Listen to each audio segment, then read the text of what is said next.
24শে December কলকাতার brigade parade গ্রাউন্ডে আয়োজন করা হচ্ছে লক্ষ্য কণ্ঠে গীতাপাঠ। তার এক সপ্তাহ আগে শনিবার হয়ে গেল সংকল্প পুজো। বাবুঘাট থেকে গঙ্গামাটি তুলে এনে তা মেশানো হয় কুরুক্ষেত্র সহ দেশের বিভিন্ন পবিত্র স্থান থেকে আনা মাটির সঙ্গে। আজকে আমরা গঙ্গা মায়ের জল নিয়ে কুরুক্ষেত্র থেকে আমরা মৃত্তিকা নিয়ে এসেছি, আর জগন্নাথ ধামের ধ্বজ দিয়ে ওখানে ভূমি পূজন হবে।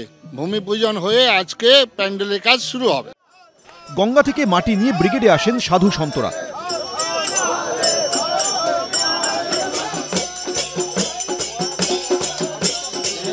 সেখানে আয়োজন করা হয়েছিল পুজো। লক্ষ্য কণ্ঠে গীতাপাঠ ব্রিগেড প্যারেড গ্রাউন্ডে হবে 24শে ডিসেম্বর। তার প্রস্তুতি আজকে থেকেই শুরু হয়ে গেল। মাঙ্গলিক অনুষ্ঠানগুলো করা হচ্ছে, সেই মাঙ্গলিক অনুষ্ঠানগুলোর মধ্যে অন্যতম যেটা হচ্ছে এই সংকল্প করা। আজকে এখানে বাস্তু পূজন হয়ে যাওয়ার পরে আমাদের যে স্তম্ভ পূজন হবে, এই স্তম্ভ পূজন করে এখানে জগন্নাথ দেবের যে মন্দিরের প্রধান ধ্বজা, সেই আজ্ঞামালা এসেছে, জগন্নাথের প্রধান ধ্বজাও এসেছে। সমস্ত তীর্থভূমি বাংলার এবং আশ্রম মঠ মন্দির থেকে সাধু বাবারা সব মাটি নিয়ে এসেছেন, সেই মাটি ওখানে স্থাপন করে আজকে কার্যক্রম হবে।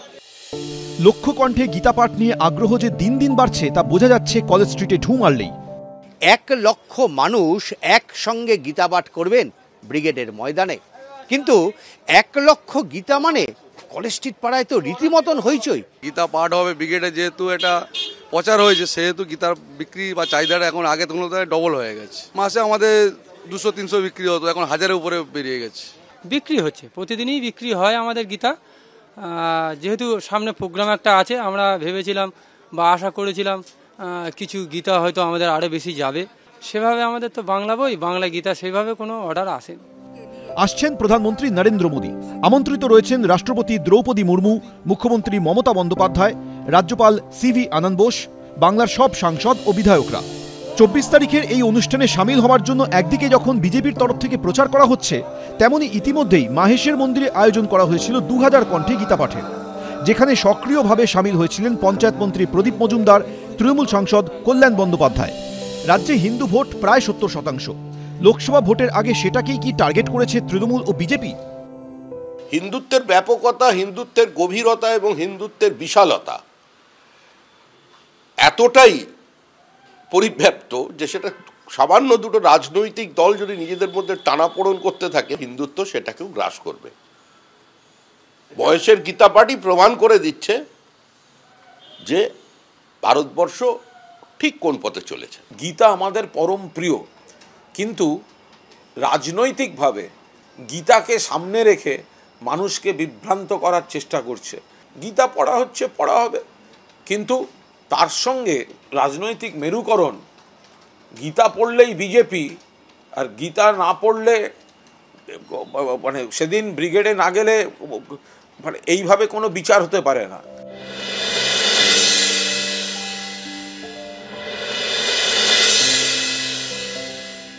পশ্চিমবঙ্গে দিদি আর মোদি হিন্দুত্বের প্রতিযোগিতায় অংশগ্রহণ করছেন।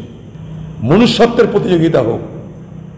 যারা আজকে ক্ষমতায় আছে দিল্লিতে বা রাজ্যে, তারা ধর্মটা পালন করুক। স্বধর্ম পালন করার নাম হচ্ছে আসল গীতা। গীতা বলেনি আমাকে পাঠ করে তোমরা ভোট চাও, তাহলে গীতার অপমান হয়। অতএব এই গীতার নামে ভণ্ডামি বন্ধ হোক। ওরা তো ধর্মকে ব্যবহার করছে ক্ষমতা দখলের রাজনীতি, লুটপাটের রাজনীতি করবার জন্য। আর গোটা দেশ জুড়ে বেকারত্ব বাড়ছে, গোটা দেশ জুড়ে কৃষক আত্মহত্যা করছে, শ্রমিকের কাজ হারাচ্ছে, মজুরি নেই, জিনিসের দাম আকাশ ছোঁয়া। একটা কথা দেখছেন, তাই নিয়ে ব্রিগেডে একটা মিটিং করতেন, আর বিরোধী দল ব্রিগেডে মিটিং করতে চাইলেই তখন ওদের আপত্তি।